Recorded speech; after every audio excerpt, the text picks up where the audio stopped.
Chapter 1. The Silent War. No one sees every single day. You wake up and step into a battlefield most people never talk about. There are no swords, no blood, no visible enemies, yet the war is real. Your thoughts attack before your feet touch the floor. Pressure whispers that you're falling behind. Fear reminds you of everything that could go wrong. Doubt questions whether you're enough.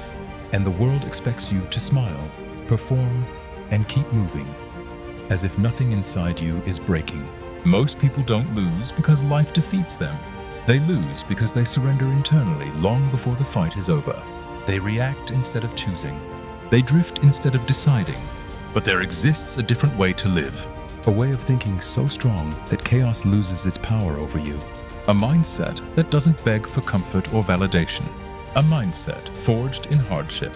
Today, we enter the philosophy of the iron mind. A way of being that turns pressure into power and adversity into dominance. Chapter 2. The man who refused to break. In ancient Rome, one man became the symbol of internal strength, not because he was born powerful, but because he became powerful.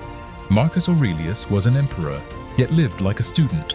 He ruled the most powerful empire in the world, while fighting disease, betrayal, war, and personal loss. But his greatest battles were not against enemies at the border. They were against anger, against ego, against despair. While others demanded control over the world, Marcus sought control over himself.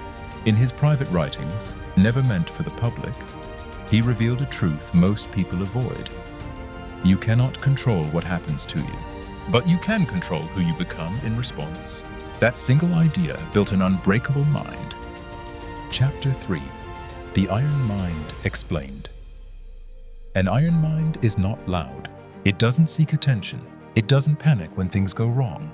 It remains steady when others collapse. This mindset isn't about domination or aggression. It's about self-mastery. An iron mind understands that pain is unavoidable, but suffering is optional. Most people let circumstances dictate their emotions. The iron mind does the opposite. It asks, what is within my control? What is not? How do I act with discipline regardless? This mindset doesn't complain about storms. It learns to walk through them without losing direction. Chapter 4. Principle 1. Control the inner world. Marcus Aurelius believed that nothing outside you can harm you without your permission. Your reputation, your job, other people's opinions. None of these define you unless you let them. The iron mind trains itself to pause before reacting. It creates space between stimulus and response. When insulted, it doesn't explode. When pressured, it doesn't freeze. Instead, it observes. Because once you control your reactions, you control the outcome. Strength isn't about overpowering others. It's about not being overpowered by emotion. Chapter 5. Principle 2. Accept reality without resistance. Most people exhaust themselves fighting reality. They say, this shouldn't be happening. Life is unfair. Why me? The iron mind understands a brutal truth. Reality does not negotiate. Acceptance is not weakness. It is clarity. When you stop resisting what is, your energy becomes available for what must be done.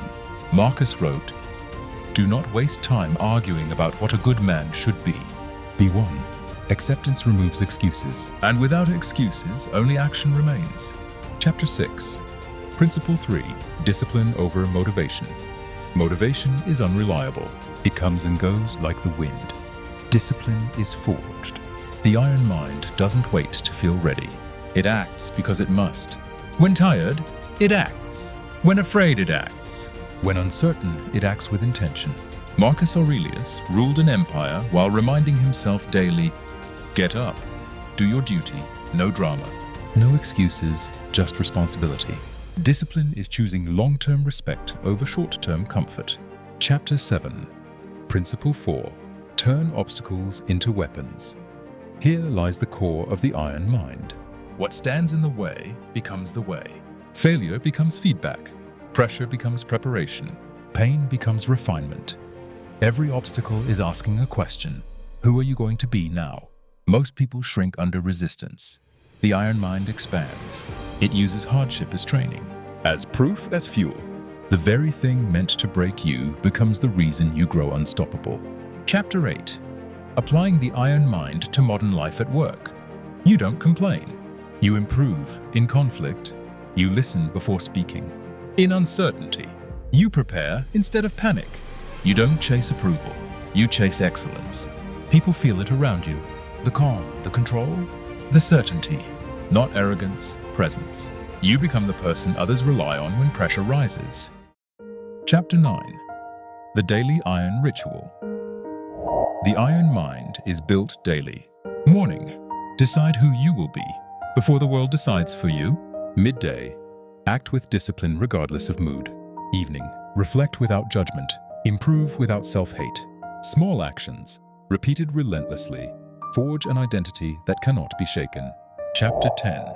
The final truth: you are not weak. You are untrained. You are not lost. You are undisciplined.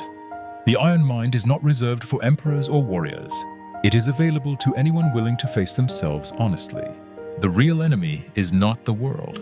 It is hesitation, comfort, excuses.